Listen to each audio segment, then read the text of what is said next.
Welcome to Reaspire, Master Biology, Build Confidence and Crack Your Need Dream. As you all know कि हमने जो ये series start किया है दैट इज़ एग्जाम्पल्स का, सारे एनसीईआरटी के एग्जाम्पल्स और एनसीईआरटी के बाहर से भी जो भी एग्जाम्पल्स आते हैं उनके ऊपर हमने बात की है। और हमारा 2 यूनिट जो है, यूनिट वाइज हम सारे एग्जाम्पल्स कर रहे हैं। यूनिट वाइज में जितने भी चैप्टर्स उस पर्टिकुलर यूनिट के जो है इंक्लूड है उनको हम जो है लाइन वाइज कर रहे हैं। तो सबसे पहले हम क्लास 11th को, उसके बाद क्लास 12th की तरफ जाएंगे। तो उसमें हमारा 2 यूनिट जो है ऑलरेडी हो रखा है, तो आप उसको जाकर के देख सकते हैं। लिंक जो है वो प्रोवाइडेड है चैनल पे, आप उसको वहाँ से जाकर के देख सकते हैं। इसके आज का हमारे पास 3rd यूनिट है, दैट इज सेल स्ट्रक्चर और फंक्शंस के ऊपर। और उसमें जो है हम जो है इसमें भी 3 चैप्टर्स है उसको कंप्लीट करने वाले हैं। और इसके पहले हमने जो है 2 यूनिट कंप्लीट किया है, जिसमें सबसे पहला हमारा यूनिट था that is diversity of living organism, जिसके अंदर 4 चैप्टर्स थे और उन सारे चैप्टर को हमने अच्छे से फिनिश किया है। सारे एग्जाम्पल जो भी एनसीईआरटी में है और आउट ऑफ एनसीईआरटी जो हमारे नीट में आता है उन सबको मैंने अच्छे से करवाया है, आप उसको जाकर के देखिए। सेकेंड यूनिट हमारा था जिसमें ये 3 चैप्टर्स था, उसमें हमने structural organisation in plants and animals को कवर किया और वो भी हमारा अच्छे से हो चुका है। आज का 3rd लेक्चर हम स्टार्ट कर रहे हैं सेल स्ट्रक्चर और फंक्शन से। और यहाँ पे जो सबसे पहला चैप्टर है that is the cell the unit of life, और ये बहुत ही ज़्यादा इंपॉर्टेंट चैप्टर है। इसका थ्योरी ऑलरेडी हो रखा है, आप उसको देख लीजिए। तो हम एग्जाम्पल्स को सबसे पहले समझते हैं कि हमारे जो एनसीईआरटी में है उसमें क्या क्या एग्जाम्पल्स दे रखा है। तो सबसे पहला स्मॉलेस्ट सेल का बात किया गया है। द स्मॉलेस्ट सेल जो है that is living life cell, that is the mycoplasma which is also known as PPLO. PPLO का फुल फॉर्म होता है प्लूरो निमोनिया लाइक ऑर्गेनिज्म, और माइकोप्लाज्मा जो है सबसे स्मॉलेस्ट सेल कहा जाता है। और ये इसका अप्रॉक्सीमेटली साइज जो होता है वो 0.3 माइक्रोमीटर का होता है। दूसरा है हमारे बैक्टीरिया की सेल की, बैक्टीरियल सेल जो होती है उसके साइज के ऊपर, उसका साइज हमारे एनसीईआरटी में दे रखा है 3 से 5 माइक्रोमीटर का, तो ये आप याद रखेंगे। तीसरा जो चीज़ है that is a largest isolated single cell जो है वो एग होता है ऑस्ट्रिच का। ऑस्ट्रिच का जो एग होता है उसको हम लार्जेस्ट आइसोलेटेड सिंगल सेल कहते हैं। आइसोलेटेड सिंगल सेल है, एक बड़ा सा सेल है, लार्जेस्ट है एग ऑफ एन ऑस्ट्रिच, ठीक है। तो ये आप याद रखेंगे। तीसरी 4th चीज हमारे पास है that is the longest cell. Neuron या फिर नर्व सेल जो होता है ये सबसे लॉन्गेस्ट सेल है, ये भी आप अच्छे से याद रखेंगे। उसके बाद अब हम चलते हैं कि ह्यूमन की जो आरबीसी होती है उसकी डायमीटर के ऊपर भी बहुत बार क्वेश्चन आया हुआ है। तो ह्यूमन की जो आरबीसी है उसकी डायमीटर अप्रॉक्सीमेटली 7 माइक्रोमीटर की होती है।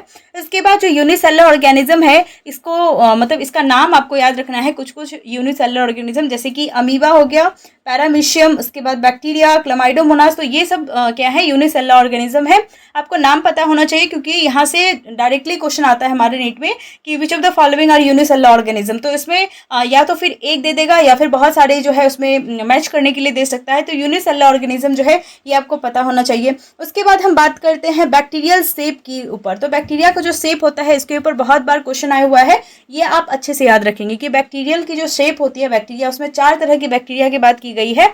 एक राउंड कोकस यानी कि स्फेरिकल जिसका शेप होता है उसको हम कोकस कहते हैं। उसके बाद दूसरा है हमारे पास एक रॉड शेप का बैक्टीरिया जिसको कहते हैं हम बैसिलस। उसके बाद कॉमा शेप्ड का जो बैक्टीरिया है उसको हम कहते हैं विब्रियो। इसके बाद स्पाइरल जैसा जो स्ट्रक्चर होता है बैक्टीरिया का उसको हम कहते हैं स्पाइरिलम। तो ये 4 शेप्स और बैक्टीरिया जो है इसका नाम आपको याद रखना है। स्फेरिकल में कोकस, रॉड में बैसिलस, कॉमा में विब्रियो और स्पाइरल में स्पाइरिलम। इसके बाद हम चलते हैं प्लास्टिड की तरफ, और प्लास्टिड में जो है हमारे पास जो है कलरलेस प्लास्टिड के बारे में दे रखा है। तो कलरलेस प्लास्टिड जो है वो है हमारे पास ल्यूकोप्लास्ट, और ल्यूकोप्लास्ट का जो टाइप है वो 3 है। एक होता है अमाइलोप्लास्ट, उसके बाद है इलायोप्लास्ट, उसके बाद है एल्यूरोप्लास्ट। ये इसका मेन काम जो होता है ल्यूकोप्लास्ट का वो स्टोरेज का काम होता है, कुछ ना कुछ स्टोर करेगा। तो जो ल्यूकोप्लास्ट का टाइप है इसमें एक है अमाइलोप्लास्ट, दूसरा है इलायोप्लास्ट और तीसरा है एल्यूरोप्लास्ट। जो अमाइलोप्लास्ट होता है ये स्टोर करके रखता है स्टार्च को। दूसरा है हमारे पास इलायोप्लास्ट जो कि स्टोर करता है ऑयल्स या फिर फैट्स को। और तीसरा हमारे पास है एल्यूरोप्लास्ट, जिसको एल्यूरोन लेयर, प्रोटीन की लेयर से हम याद रखेंगे। तो एल्यूरोन यानी कि एल्यूरोप्लास्ट जो होता है वो प्रोटीन को स्टोर करके रखता है। तो ये 3 आपको पता होना चाहिए। इसके बाद हम प्लास्टिड के बारे में समझते हैं। तो प्लास्टिड जो है ये 3 तरह की होती है, क्रोमोप्लास्ट, क्लोरोप्लास्ट और ल्यूकोप्लास्ट। जो क्रोमोप्लास्ट होता है ये बेसिकली कलर देता है, तो ये कलर पिगमेंट शो करता है, कलर पिगमेंट इसके अंदर प्रेजेंट होता है। दूसरा जो होता है वो क्लोरोप्लास्ट है, क्लोरोप्लास्ट जो होता है वो फोटोसिंथेसिस में रिस्पॉन्सिबल होता है। इसके बाद जो है हमारे पास ल्यूकोप्लास्ट जो कि स्टोरेज का काम करता है, और इसका 3 टाइप मैंने ऑलरेडी आपको यहाँ पे बताया है। इसके बाद अब हम चलते हैं that is Indo membrane system पे, और यहाँ से बहुत बार क्वेश्चन आता है कि इंडो मेम्ब्रेन सिस्टम कौन कौन से होते हैं। तो 4 इंडो मेम्ब्रेन सिस्टम हमारे एनसीईआरटी में दे रखा है, that is ER, GC, lysosome और वैक्यूल्स। ईआर जो है ये है इंडोप्लाज्मिक रेटिकुलम, दूसरा हमारे पास है दैट इज जीसी यानी कि गोल्गी कॉम्प्लेक्स, तीसरा हमारे पास है लाइसोसोम और फोर्थ है हमारे पास वैक्यूल। तो ये 4 जो है हमारे पास इंडो मेम्ब्रेन सिस्टम है। इसके बाद अब हम चलते हैं डबल मेम्ब्रेन ऑर्गेनल पे। यहाँ से भी क्वेश्चन आता है कि इनमें से कौन सा जो है डबल मेम्ब्रेन ऑर्गेनल है। तो न्यूक्लियस, माइटोकॉन्ड्रिया और प्लास्टिड, इन दोनों के अंदर जो है outer and inner layer present होता है, इसलिए इसको डबल मेम्ब्रेन ऑर्गेनल्स हम कहते हैं। इसके बाद सेमी ऑटोनोमस ऑर्गेनल जो होता है, मतलब अपना खुद का ऑटोनोमसली उसमें जो है रेप्लिकेशन होती है। तो सेमी ऑटोनोमस होता है, खुद व खुद उसमें जो है फंक्शंस वो हो रहे होते हैं उसके अंदर ही। तो ये सारे सेमी ऑटोनोमस ऑर्गेनल होते हैं, और इसके अंदर आता है हमारे पास दैट इज माइटोकॉन्ड्रिया और क्लोरोप्लास्ट, ये दोनों क्या है सेमी ऑटोनोमस ऑर्गेनल है। इसके बाद हम चलते हैं राइबोसोम्स की तरफ। तो राइबोसोम्स में 2 तरह की राइबोसोम्स की बात है, दैट इज 70S और 80S टाइप की। 70S टाइप की जो राइबोसोम्स होती है वो प्रोकैरियोट्स, माइटोकॉन्ड्रिया और क्लोरोप्लास्ट, इन तीनों के अंदर हमें देखने को मिलता है 70S टाइप का, और ये बहुत ही ज्यादा इंपॉर्टेंट है क्योंकि यहाँ से क्वेश्चन आता है। और जो 80S टाइप का है उसमें आता है यूकैरियोटिक ऑर्गेनिज्म। तो ये दोनों आप अच्छे से याद रखेंगे कि 70S टाइप का जो है ये हमें प्रोकैरियोट्स, माइटोकॉन्ड्रिया और क्लोरोप्लास्ट के अंदर देखने को मिलता है, और जो 80S टाइप का राइबोसोम्स होता है वो यूकैरियोटिक ऑर्गेनिज्म के अंदर देखने को मिलता है। के बाद हम चलते हैं गैस वैक्यूल की तरफ, और गैस वैक्यूल जो है इसमें 2 एग्जांपल आपको याद रखना है, that is cyanobacteria, blue green algae जिसको कहते हैं, और इसके बाद है फोटो सिंथेटिक बैक्टीरिया जिसके अंदर जो है गैस वैक्यूल प्रेजेंट होता है। उसके बाद फूड वैक्यूल जो है वो प्रेजेंट होता है कुछ प्रोटिस्ट में, प्रोटिस्टा के अंदर, जैसे कि अमीबा, अमीबा के अंदर जो है फूड वैक्यूल प्रेजेंट होता है, और गैस वैक्यूल जो है कुछ फोटोसिंथेटिक बैक्टीरिया और साइनोबैक्टीरिया के अंदर प्रेजेंट होता है। इसके बाद हम बात करते हैं कॉन्ट्रैक्टाइल वैक्यूल की। तो ये जो कॉन्ट्रैक्टाइल वैक्यूल होता है वो अमीबा, पैरामीशियम और यूग्लिनॉइड्स के अंदर हमें देखने को मिलता है कॉन्ट्रैक्टाइल वैक्यूल। तो इसका भी एग्जाम्पल आप याद रखेंगे। इसके बाद हम चलते हैं सेकंड चैप्टर की तरफ, दैट इज सेल साइकिल और सेल डिवीजन, और इसमें बहुत ही कम चीज़ें आपको पता होना है। ऐसे चैप्टर तो हम पढ़ चुके हैं पूरा, बहुत ही शॉर्ट ही चैप्टर था, लेकिन इसका जो एग्जाम्पल्स है इसमें थोड़ा बहुत ही याद रखना है आपको। दैट इज सेल साइकिल की ड्यूरेशन, और ड्यूरेशन में टिपिकल ह्यूमन सेल जो है इसकी सेल साइकिल की जो ड्यूरेशन होती है वो अप्रॉक्सीमेटली 24 आवर्स होता है, और जो एम फेज, माइटोटिक फेज और इंटर फेज जो है इसमें इसकी ड्यूरेशन आपको याद रखनी है। तो एम फेज जो होता है इसका अप्रॉक्सीमेटली 1 आवर होता है, और जो इंटरफेस होता है इसका अप्रॉक्सीमेटली जो है अबाउट 23 आवर्स होता है। तो ये जो ड्यूरेशन होता है सेल साइकिल का, इसको आपको याद रखना है। उसके बाद जो है एनिमल सेल के अंदर जो है सेल फॉर्मेशन होती है वो सेल डिवीजन की, वो होता है through the furrow formation, furrow बनता है अंदर की तरफ, सेंट्रीपिटल होता है, और जो सेल प्लेट होता है इसमें क्या होता है सेंट्रीफ्यूगल टाइप का हमें देखने को मिलता है, दैट इज प्लांट सेल के अंदर जो है ये हमें देखने को मिलता है, और फरो फॉर्मेशन जो होता है वो एनिमल सेल के अंदर देखने को मिलता है। ठीक है, तो ये आप अच्छे से याद रखेंगे। उसके बाद हम चलते हैं नेक्स्ट चैप्टर की तरफ, दैट इज बायोमॉलिक्यूल्स, और बायोमॉलिक्यूल्स जो है इसमें बहुत ही ज्यादा एग्जांपल्स है, आप इसको अच्छे से याद रखेंगे। पूरा ये चैप्टर ही बेसिकली जो है एग्जाम्पल्स पे बेस्ड है, तो आप इसको अच्छे से याद रखेंगे। तो बायोमॉलिक्यूल्स में सबसे पहली चीजें आपको याद रखनी है, दैट इज बायो माइक्रोमॉलिक्यूल्स और बायो मैक्रोमॉलिक्यूल्स। जो माइक्रोमॉलिक्यूल्स है छोटे छोटे मॉलिक्यूल्स हैं वो, और जो मैक्रोमॉलिक्यूल्स है बड़े बड़े मॉलिक्यूल्स है उनका। तो बायो माइक्रोमॉलिक्यूल्स से ही मिलके बायो मैक्रोमॉलिक्यूल्स बनते हैं, ये आपको पता होना चाहिए। तो amino acid, glucose, fructose, galactose, ये सारे जो होते हैं ये बायो माइक्रोमॉलिक्यूल्स होते हैं, छोटे छोटे मॉलिक्यूल्स होते हैं। और अमीनो एसिड, ग्लूकोज, फ्रुक्टोज और गैलेक्टोज, ये चारों आपको नाम याद रखना है, इससे क्वेश्चन आता है। इसके बाद बायो मैक्रोमॉलिक्यूल्स की बात कर ले तो इसमें आता है प्रोटीन, उसके बाद जैसे अमीनो एसिड से ही बनता है, उसके बाद स्टार्च हो गया, ग्लाइकोजन हो गया, डीएनए, आरएनए, लिपिड और पॉलीसेकेराइड। तो ये सारे जो होते हैं ये बायो मैक्रोमॉलिक्यूल्स जो है वो होते हैं, तो ये आप अच्छे से याद रखेंगे। इसके बाद क्वेश्चन आता है सिंपलेस्ट अमीनो एसिड के ऊपर। तो सिंपलेस्ट अमीनो एसिड जो है वो है हमारे पास ग्लाइसिन। ग्लाइसिन बहुत बार क्वेश्चन आया है, आप इसको याद रखेंगे। उसके बाद मिथाइल एडेड अमीनो एसिड, वो अमीनो एसिड जिसके अंदर मिथाइल ऐड होता है उसको हम मिथाइल एडेड अमीनो एसिड कहते हैं, और इसका एग्जाम्पल है अलानीन। इसके बाद CH2OH यानी कि हाइड्रोक्सिल मिथाइल जो होता है इस पे क्वेश्चन आता है। तो हाइड्रोक्सिल मिथाइल एडेड जो अमीनो एसिड होता है उसमें आता है सीरीन, तो इसको भी आप याद रखेंगे। इसके बाद जो है बहुत सारे और डिफरेंट तरह के जो अमीनो एसिड होते हैं उसके क्वेश्चन आता है, जैसे कि एसिडिक अमीनो एसिड जिसमें COOH ग्रुप जो होता है, कार्बोक्सिलिक एसिड ग्रुप जो होता है वो प्रेजेंट होता है, वो एसिडिक अमीनो एसिड होता है। तो उसमें आ जाता है हमारे पास ग्लूटामिक एसिड और स्पार्टिक एसिड, ये दोनों जो होते हैं वो एसिडिक अमीनो एसिड होते हैं। उसके बाद जो बेसिक अमीनो एसिड है उसके अंदर एग्जाम्पल है लाइसिन।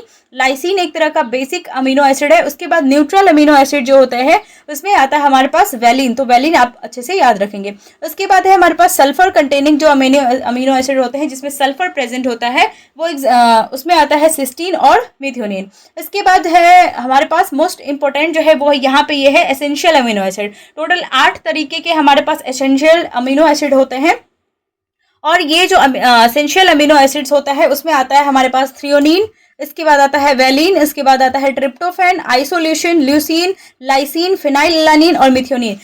तो ये जो टोटल 8 अमीनो एसिड है इनका नाम आप अच्छे से याद रखेंगे, that is threonine, valine, tryptophan, isoleucine, leucine, lysine, phenylalanine और मिथ्योनिन। इसके बाद दो हमारे पास है that is semi essential amino acid, that is histidine और आर्जिनिन। इन दोनों पे भी क्वेश्चन आता है कि सेमी एसेंशियल अमीनो एसिड कौन कौन से हैं, तो हिस्टिडीन और आर्जिनिन क्या है, सेमी एसेंशियल अमीनो एसिड। इसके बाद है हमारे पास दैट इज लिपिड्स, और 3 तरह के लिपिड्स पे क्वेश्चन आता है, that is simple lipid, conjugated lipid और डेरिवेटिव्स। तो सिंपल लिपिड जो होते हैं वो बनते हैं फैटी एसिड और ग्लिसरॉल से। उसके बाद जो कॉन्जुगेटेड लिपिड होते हैं वो lipid plus non lipid part से बनता है, और तीसरा होता है डेरिवेटिव जिसमें आता है एग्जांपल दैट इज स्टेरॉइड्स और प्रोस्टाग्लैंडिन। ये दोनों क्या है, डेरिवेटिव जो है डिराइव्ड एक तरह से डिराइव्ड लिपिड होता है, स्टेरॉइड और प्रोस्टाग्लैंडिन। उसके बाद हम चलते हैं सैचुरेटेड और अनसैचुरेटेड फैटी एसिड पे।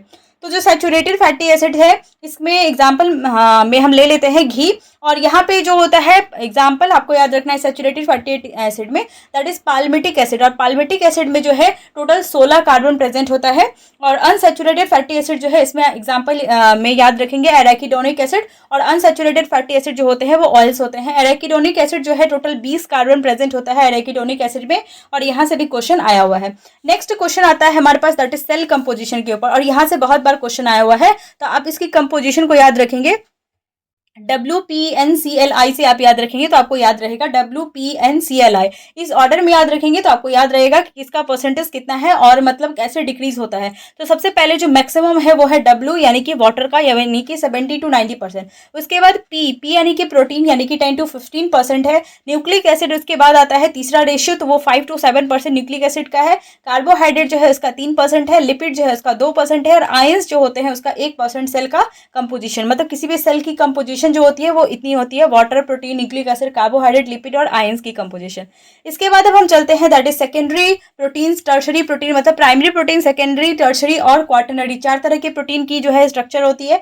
उसमें सबसे पहले हम सेकेंडरी प्रोटीन की एग्जांपल की बात कर ले, तो सेकेंडरी प्रोटीन में 2 तरह की होती है, ये अल्फा हेलिक्स और बीटा प्लेटेड। जो अल्फा हेलिक्स होता है उसका एग्जाम्पल है केराटिन, और दूसरा जो बीटा प्लेटेड है उसके अंदर आता है सिल्क प्रोटीन जिसको हम कहते हैं फिब्रोइन। तो ये दोनों क्या है, मतलब एक केराटिन जो है वो अल्फा हेलिक्स सेकेंडरी प्रोटीन होता है, और जो सिल्क प्रोटीन फिब्रोइन है ये बीटा प्लेटेड सेकेंडरी प्रोटीन होता है। इसके बाद हम चलते हैं दैट इज टर्शरी प्रोटीन की तरफ। टर्शरी प्रोटीन में एग्जांपल आपको याद रखना है एंजाइम, जितने भी तरह के एंजाइम्स होते हैं वो सारे टर्शरी प्रोटीन्स होते हैं। इसके बाद हम चलते हैं क्वाटरनरी प्रोटीन की तरफ। तो क्वाटरनरी प्रोटीन जो है H2L2, ये जो होता है हमारे पास दैट इज अल्फा 2 बीटा 2 जो होता है, इसमें आता है हमारे पास हीमोग्लोबिन, तो ये क्या है, क्वाटरनरी प्रोटीन होता है। तो आगे और हम प्रोटीन को ही आगे और लेके चलते हैं। तो प्रोटीन में आता है हमारे पास दैट इज स्ट्रक्चरल प्रोटीन होते हैं, कुछ एंजाइम्स वाले प्रोटीन होते हैं, कुछ हार्मोनल प्रोटीन होते हैं, कुछ कैरियर्स प्रोटीन होते हैं, और कुछ जो होते हैं वो क्लॉटिंग फैक्टर्स वाले प्रोटीन होते हैं। तो स्ट्रक्चरल प्रोटीन जो होता है उसमें 3 नाम आपको याद रखना है, दैट इज कोलाजेन, इलास्टिन और रेटिकुलिन। ये 3 जो है स्ट्रक्चरल प्रोटीन्स होते हैं, स्ट्रक्चर फॉर्मेशन करते हैं, कोलाजेन, इलास्टिन और रेटिकुलिन। ठीक है, इसके बाद जो है एंजाइम की तरह जो प्रोटीन काम करते हैं वो होता है ट्रिप्सिन और पेप्सिन। इसके बाद हमारे पास है that is hormonal anterior pituitary के जितने भी हार्मोन्स होते हैं वो सारे प्रोटीन्स होते हैं, और इंसुलिन, ग्लूकागोन, ये सारे जो होते हैं ये क्या होते हैं, हार्मोन्स होते हैं। इसके बाद कुछ कैरियर्स होते हैं, कैरियर्स में ग्लूटाफोर जो ग्लूकोज का ट्रांसपोर्ट करता है और सोडियम पोटेशियम पंप, ये दोनों जो होता है ये कैरियर्स प्रोटीन्स होते हैं। उसके बाद क्लॉटिंग फैक्टर जो है इसमें आता है हमारे पास फिब्रिनोजेन और प्रोथ्रोम्बिन, ये दोनों क्या होते हैं, क्लॉटिंग फैक्टर्स होते हैं और ये एक तरह के क्या है, प्रोटीन्स है। तो ये आपको याद रखना है। उसके बाद एक पॉइंट आपको याद रखना है, that is most abundant protein जो है हमारे होल बायोस्फीयर के अंदर, जो मोस्ट अबंडेंट प्रोटीन होता है, सबसे ज्यादा मात्रा में जो हमें देखने को मिलता है वो रुबिस्को होता है। Rubisco is the abundant protein in whole of the biosphere. इसके बाद अगर एनिमल वर्ल्ड में पूछा जाए कि एनिमल वर्ल्ड में कौन सबसे अबंडेंट प्रोटीन है, तो वो क्या है, कोलाजन है। तो ये दोनों आपको अच्छे से याद होना चाहिए। उसके बाद हम चलते हैं कार्बोहाइड्रेट की तरफ। कार्बोहाइड्रेट में हमारे पास मोनोसेक्राइड और डाइसेक्राइड और पॉलीसेक्राइड में पढ़ना है। तो जो मोनोसेक्राइड होता है उसमें वही अगर पेंटोज है तो ट्रायोज टेट्रोज, मतलब ट्रायोज टेट्रोज पेंटोज। और अगर हेक्सोज का बात करेगा, हेक्सोज टाइप का जो है जिसमें 6 कार्बन प्रेजेंट होगा, तो उस तरह की जो मोनोसेक्राइड होती है उसमें ग्लूकोज, फ्रुक्टोज, ये सारे भी क्या होते हैं, मोनोसेक्राइड होते हैं। तो मोनोसेक्राइड जितने भी सिंपल टाइप के जो यूनिट्स होते हैं वो सारे क्या होते हैं, मोनोसेक्राइड्स होते हैं। और डाइसेक्राइड जो होता है, जो दो ग्लूकोज मतलब दो सेक्राइड यूनिट से मिलकर के जो बनते हैं वो डाइसेक्राइड्स होते हैं। जैसे कि माल्टोज की बात कर ले तो माल्टोज पे क्वेश्चन आता है कि ग्लूकोज और ग्लूकोज का यूनिट जो है मिल करके माल्टोज बनाता है। सुक्रोज जो होता है वो ग्लूकोज और फ्रुक्टोज से मिलकर बनता है। लैक्टोज जो होता है ये ग्लूकोज और गैलेक्टोज से मिलकर बनता है। उसके बाद हम चलते हैं पॉलीसेक्राइड की तरफ। और पॉलीसेक्राइड जो है इसमें आता है हमारे पास होमोपॉलीसेक्राइड और हेटेरोपॉलीसेक्राइड। जो होमोपॉलीसेक्राइड होता है उसमें आता है सेलुलोज। उसके बाद मोनोमेरिक यूनिट्स की अगर हम बात करें तो सेलुलोज की जो मोनोमेरिक यूनिट्स होते हैं इसमें आता है बीटा ग्लूकोज। ये एक तरह का होमोपॉलीमर होता है, इसमें बीटा ग्लूकोज जो है मोनोमेरिक यूनिट्स होते हैं। सेम तरह की पॉलीमर जो होती है वो होता है, मतलब पॉलीसेक्राइड के अंदर अगर होमोपॉलीसेक्राइड है तो इसमें सेम तरह की यूनिट्स होगी, यानी कि बीटा ग्लूकोज जो होगा इसका सेम मोनोमेरिक यूनिट होता है, इससे मिलकर के ग्लूकोज बनता है, सॉरी सेलुलोज बनता है। अल्फा ग्लूकोज यूनिट जो होता है ये स्टार्च बनाता है। अल्फा ग्लूकोज यूनिट ही प्रेजेंट होता है ग्लाइकोजन की केस में भी। और इन्यूलिन जो होता है इसका मोनोमेरिक यूनिट जो होता है वो फ्रुक्टोज होता है। तो फ्रुक्टोज से मिलकर के क्या बनता है, इन्यूलिन बनता है। इसके बाद हमारे पास आता है हेटेरोपॉलीमर, जिसमें दो नाम आपको याद रखना है। एक याद रखना है दैट इज पेप्टाइडोग्लाइकेन और दूसरा म्यूकोपॉलीसेक्राइड। और इन दोनों का जो मोनोमेरिक यूनिट है उसमें आता है पेप्टाइडोग्लाइकेन में नाग और नाम। नाग का फुल फॉर्म होता है एन एसिटाइल ग्लूकोसामिन और एन एसिटाइल म्यूरामिक एसिड। ये दोनों नाग और नाम का फुल फॉर्म है, आप इसको नोट डाउन कर लीजिए, एन एसिटाइल ग्लूकोसामिन और एन एसिटाइल म्यूरामिक एसिड। तो ये दोनों जो है इसकी क्या है, मोनोमेरिक यूनिट्स होते हैं। जो म्यूकोपॉलीसेक्राइड होता है इसमें नाम सिर्फ NaM जो है म्यूरामिक एसिड वाला, वही इसका मोनोमेरिक यूनिट होता है। नेक्स्ट हम चलते हैं पॉलीसेक्राइड में ही स्टोरेज, स्ट्रक्चरल और ग्राउंड सब्सटेंस की तरह जो पॉलीसेक्राइड रहते हैं उसमें स्टोरेज के लिए जो पॉलीसेक्राइड होते हैं वो होता है स्टार्च। स्टार्च एक तरह का पॉलीसेक्राइड है और ये स्टोर करके रखता है, स्टोरेज का काम करता है। स्टार्च स्टोर होता है कहाँ पे, प्लांट्स के केस में। एनिमल जो होता है ये एनर्जी सोर्स है और ये स्टोर होता है in the case of animals में, मतलब सॉरी ग्लाइकोजन जो होता है ये स्टोर होता है in the case of animals. और इन्यूलिन जो होता है ये स्टोर होता है रूट्स ऑफ द डायलिया प्लांट, जो है उसके रूट्स के अंदर इन्यूलिन स्टोर होता है। ये एक तरह का पॉलीसेक्राइड होता है। नेक्स्ट हम बात कर ले स्ट्रक्चरल में, तो स्ट्रक्चरल फ्रेमवर्क जो तैयार करता है उसमें जो पॉलीसेक्राइड होते हैं वो होता है कि प्लांट की जो सेल वॉल बनाती है दैट इज सेलुलोज और हेमी सेलुलोज, ये दोनों स्ट्रक्चरल फ्रेमवर्क बनाते हैं और ये भी एक तरह का पॉलीसेक्राइड होता है। दूसरा बैक्टीरिया की जो सेल वॉल बनाती है जिसका नाम है पेप्टाइडोग्लाइकेन, और ये भी एक तरह का पॉलीसेक्राइड होता है स्ट्रक्चरल फ्रेमवर्क बनाने वाला। और फंगल सेल वॉल जो कि उसकी काइटिन, मतलब काइटिन की जो सेल वॉल होती है वो फंगस की जो सेल वॉल होती है वो काइटिन की बनती है। तो ये हमारा एक तरह का स्ट्रक्चरल पॉलीसेक्राइड होता है। ग्राउंड सब्सटेंस में आता है जो मैट्रिक्स या ग्राउंड सब्सटेंस कह लें उसके फॉर्म में, तो वो होता है पैक्टिन या केराटिन सल्फेट, कॉन्ड्रोइटिन सल्फेट, ये सारे जो होते हैं ये ग्राउंड सब्सटेंस की तरह एक्ट करते हैं। उसके बाद हमारे पास आता है कुछ इंजाइम्स, और इंजाइम्स में सबसे फास्टेस्ट इंजाइम और स्लोएस्ट इंजाइम का आपको नाम याद रखना है। तो फास्टेस्ट इंजाइम जो है वो है कार्बोनिक एनहाइड्रेज और दूसरा है slowest enzyme that is lysozyme, ठीक है, जो कि हमारे सलाइवा के अंदर प्रेजेंट होता है। तो फास्टेस्ट इंजाइम में कार्बोनिक एनहाइड्रेज और स्लोएस्ट में आता है लाइसोजाइम। तो ये दोनों जो है इंजाइम्स हैं। और यहाँ पे आके हमारा यूनिट भी खत्म होता है। और इसके पहले मैंने ऑलरेडी 2 यूनिट करवा रखा है, आप उसको जाकर के देख लीजिए। उसके बाद ये लेक्चर से भी अटेंड कर लीजिएगा। नोट्स के लिए आप जो है इंस्टाग्राम टेलीग्राम पे जाकर के जुड़ जाइए, आपको मिल जाएगा। और तब तक के लिए stay tune, stay healthy and thank you.